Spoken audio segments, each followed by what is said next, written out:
Hello बच्चों, चलिए प्रश्न पढ़ते हैं। प्रश्न दिया है अंतः कवक मूल एंडोमाइकोराइजा का उदाहरण है। विकल्प ए है नॉस्टॉक, विकल्प बी है ग्लोमस, विकल्प सी है एगेरिकस तथा विकल्प डी है राइजोबियम।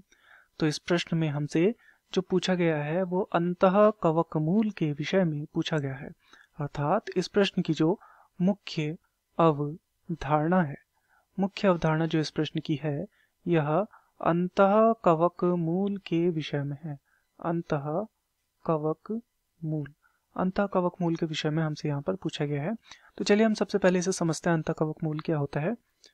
तो जो उच्च पादप की जड़ें होती हैं, उच्च पादप की जो जड़ या मूल जो होती है, तथा कवक के मध्य एक सहजीवी संबंध देखने को मिलता है।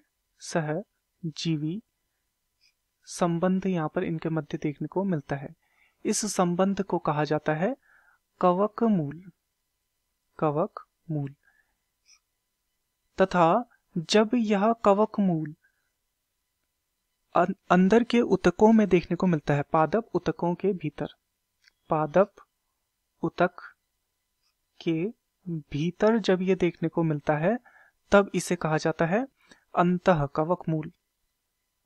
अंतः कवक मूल। इससे क्या होता है, इससे दोनों को ही लाभ प्राप्त होता है। जैसे कि ये जो मूल है, पादप की मूल, इससे क्या होता है, इसे खनिज प्राप्त होते हैं कवक के माध्यम से, तथा जो कवक है, कवक को अपना पोषण प्राप्त होता है। इस प्रकार से दोनों ही जीवों को यहाँ पर क्या होता है, फायदा देखने को मिलता है। तो इसका यदि हम उदाहरण देखें तो इसका उदाहरण है ग्लोमस। ग्लोमस। तो चलिए यहाँ पर विकल्पों को देखते हैं। विकल्प ए है नॉस्टॉक। तो ये तो क्या है, ये नाइट्रोजन स्थिरीकरण में सहायक होता है। नाइट्रोजन स्थिरीकरण